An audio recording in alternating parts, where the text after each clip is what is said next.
Welcome to మన ఊరు వంటిల్లు. ఇవాళ మన ఊరు వంటింట్లో స్పెషల్ ఏంటో తెలుసా అండి? చికెన్ టమాటా పులుసు అండి. అవును, సింపుల్గా ఈజీగా ఎక్కువ మసాలాలు లేకుండా చేసుకునే ఈ చికెన్ టమాటా పులుసు ఎలా చేసుకోవాలో చూసేద్దాం రండి.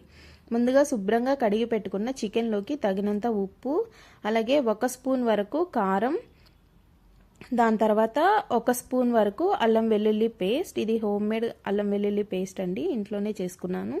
దాని తర్వాత 1/2 స్పూన్ పసుపు వేసుకొని శుభ్రంగా ముక్కలకి పట్టేలాగా కలిపి ఒక 15 నిమిషాల పాటు పక్కన పెట్టేసుకోవాలండి.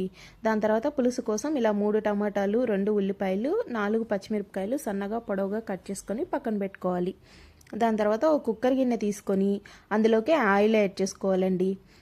దాని తర్వాత ఆయిల్ వేడయ్యాక ఇలా కొంచెం ఆవాలు, కొంచెం జీలకర్ర మనం వేసుకొని ఇవి కొంచెం చిటపట అన్న తర్వాత ఇందులోకి కరివేపాకు వేసేసుకోవాలండి.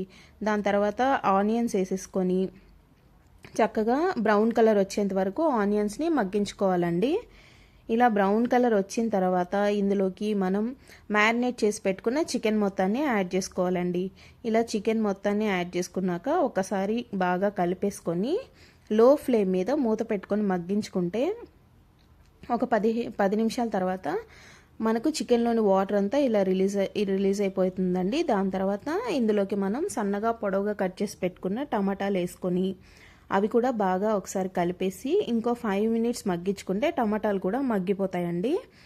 దాని తర్వాత ఇందులోకి మనం సన్నగా పొడవుగా కట్ చేసి పెట్టుకున్న పచ్చిమిర్చి వేసుకొని మనకు పులుసు ఎంతవరకు కావాలో అన్ని వాటర్ యాడ్ చేసుకోవాలండి. ఈ కర్రీ అంతా లో ఫ్లేమ్ మీద చేసుకుంటేనే బాగుంటుందండి.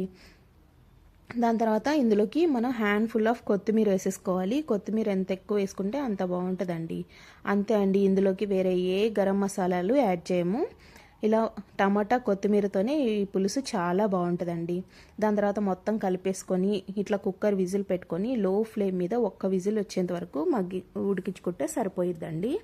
ఇలా 1 విజిల్ తర్వాత ప్రెషర్ పోయాక ఇలా ఓపెన్ చేసి చూస్తే మన పులుసు చక్కగా రెడీ అయిపోయి ఉంటుందండి.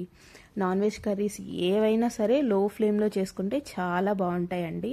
నీసు వాసన అనేదే రాదు, చాలా బాగుంటుంది, చాలా కమ్మగా ఉంటుందండి. మీరంతా తప్పకుండా ట్రై చేసి ఎలా ఉందో నాకు కామెంట్ చేయండి. వీడియో నచ్చితే please like, share, subscribe to our